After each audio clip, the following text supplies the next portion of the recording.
Hi, and welcome back to Relationship Reset Academy. I'm Michael Flynn, and with over 15 years as a marriage counselor, I've helped countless couples rebuild trust and reignite their love. Today, we're tackling a tough but important topic: how to get your husband to leave the other woman and commit back to your marriage.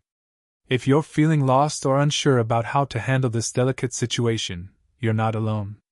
In this video, I'll walk you through actionable steps to navigate the pain, rebuild your confidence, and create the path toward healing your marriage.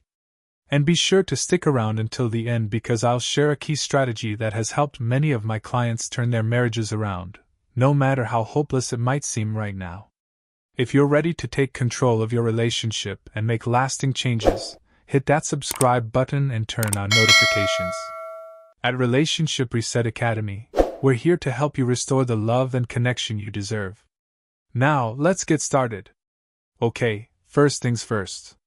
Let's get one thing straight. This is not about competing with the other woman or tearing yourself down with, "What does she have that I don't?" That's not where your power lies. The truth is, your husband chose you once for a reason, and deep down, those reasons are still there. What we're going to focus on today is how you can rekindle those reasons and make him realize what he's risking by straying. So, let's break this down into actionable steps. Step 1. Reclaim your confidence. Let's talk about you. When you're going through something as painful as this, it's easy to feel like your world is spinning out of control. But here's the truth: confidence is your secret weapon. It's not just about looking good, it's about feeling good. And feeling good starts with taking back your power. Think back to the version of you that you felt most proud of.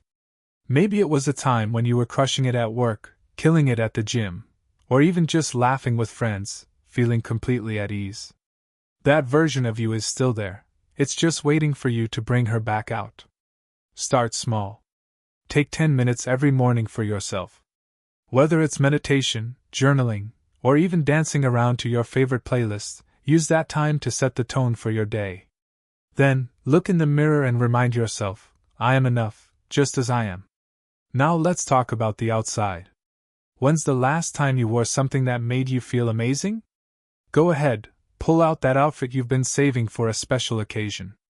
Guess what? Today is the special occasion. Do your hair, put on that lipstick, or wear that cologne if it makes you feel unstoppable.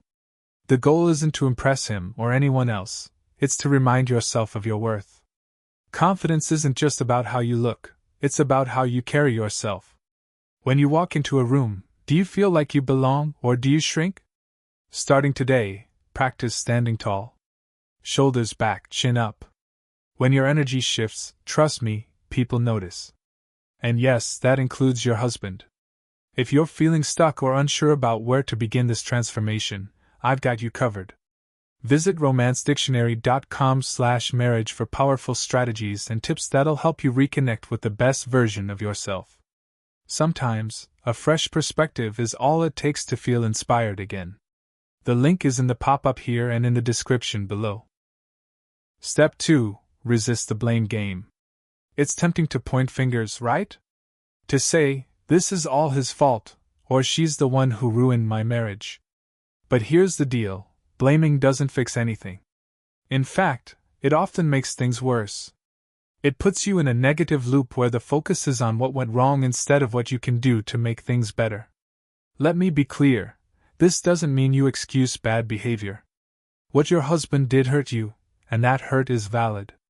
But dwelling on blame only keeps you stuck. Instead, focus on what you can control: your actions, your mindset, and how you communicate moving forward. When you interact with your husband, aim for calm, open conversations. Avoid using phrases like "you always" or "you never." These statements put people on the defensive and shut down any chance of meaningful dialogue. Instead, try, "I feel hurt because," or "I want us to work through this because our marriage means so much to me." It's also important to let go of blaming yourself. I know that's easier said than done, but hear me out. You might find yourself thinking, "If only I had done this differently, maybe he wouldn't have strayed." Stop right there. No one is perfect, and a healthy marriage requires effort from both partners. This isn't about beating yourself up, it's about focusing on what's next. When you take blame off the table, you create space for real solutions. It allows you to approach this situation with clarity and strength instead of being weighed down by resentment or guilt. And trust me, when you approach your husband from a place of calm and confidence instead of blame, it's a lot more effective. Step 3. Reset the connection. Here's the thing. Marriages don't just break overnight. They unravel little by little when the connection starts to fade. But here's the good news, connections can be rebuilt. You just need to put in the work and approach it the right way. Start by paying attention to his love language. If you haven't heard of the 5 love languages, here's the short version. Everyone feels love in different ways. For some, it's words of affirmation. He might need to hear you say you believe in him. For others, it's quality time, physical touch, acts of service, or receiving gifts. Think about what used to light him up early in your relationship. What were the small gestures that made him feel seen and appreciated? Now, don't overthink this. Start small. If his love language is quality time, suggest doing something together that doesn't involve heavy conversations, maybe a walk, cooking dinner together, or even just watching a favorite show. If it's words of affirmation, send him a quick text, "I just want you to know I'm proud of you." The key here is consistency. One nice gesture isn't going to fix everything, but a series of small, genuine efforts can start to rebuild trust and connection. And let's be clear, this isn't about winning him back with a checklist of actions. It's about creating an environment where love can grow again.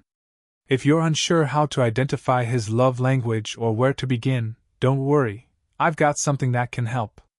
Head over to romancedictionary.com/marriage to learn practical strategies for rebuilding emotional intimacy step by step. You'll feel more confident tackling this with the right tools at your fingertips. The link is in the pop-up here and in the description below. Step 4. Set boundaries without ultimatums. Now let's address the elephant in the room, boundaries. This is where a lot of people get stuck. You might feel tempted to say, "Leave her," or "I'm leaving," but let me stop you right there. Ultimatums might feel like they put you in control, but they rarely lead to meaningful change. Instead, they create defensiveness, which is the opposite of what you want right now. So how do you set boundaries in a way that's effective and respectful? Start with clarity. Think about what you're willing to accept in your relationship, and what you're not. This isn't about punishing him. It's about protecting your own peace and integrity. For example, instead of saying, "If you don't stop seeing her, I'm out," try something like, "I want to work on us, but this behavior is creating distance, and I can't move forward while it continues." Do you see the difference? One approach is about demands, and the other is about expressing your needs. Next, follow through. Setting boundaries only works if you're prepared to enforce them. If you say, "I need us to stop avoiding conversations about our relationship," then be ready to have that conversation when the time comes. Consistency is key here. And remember, boundaries are not about controlling his actions. They're about showing him that you value yourself and the relationship enough to expect respect and accountability. When you model this kind of self-respect, it sets a powerful example for how you want to be treated moving forward. Step 5. Become the best version of yourself. Let's talk about the most important person in this equation, you. You're not here to compete with the other woman. This isn't about being better than her, it's about being your best self. Because when you're thriving, everything else starts to shift. Start by investing in your own happiness. What's something you've always wanted to do but never made time for? Whether it's picking up a new hobby, going back to school, or setting a fitness goal, now is the time to focus on you. Think about the energy you bring into your day-to-day life. Are you radiating joy, or are you weighed down by frustration and sadness? Shifting your mindset can make a world of difference. Start practicing gratitude. Every night, write down 3 things you're thankful for. It could be something as simple as a sunny day or as meaningful as a good conversation. Gratitude rewires your brain to focus on the positive, and that positivity is contagious. And don't forget about self-care. Whether it's taking a long bath, hitting the gym, or even just taking a nap, self-care isn't selfish, it's essential. When you take care of yourself, you're better equipped to handle everything else. Finally, remember this: the goal isn't to win him back by changing who you are. The goal is to become the version of yourself that feels happiest and most fulfilled. When you're living your best life, it has a ripple effect on everyone around you, including your husband.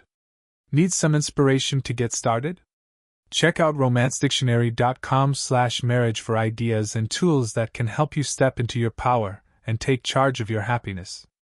The link is in the description below. So, here's the thing: getting your husband to leave the other woman starts with you. By focusing on confidence, connection, boundaries, and becoming your best self, you're not just resetting your relationship, you're resetting your life. If you loved this video, don't keep it to yourself. Hit subscribe, turn on notifications, and drop a comment below with your thoughts or questions. And before you go, check out our other videos to help you strengthen your relationship. Trust me, you're not in this alone. And remember, the description box is packed with resources tailored for you. Let's reset your relationship, one step at a time. Until next time, I'm Michael Flynn from Relationship Reset Academy. Take care, and I'll see you in the next video.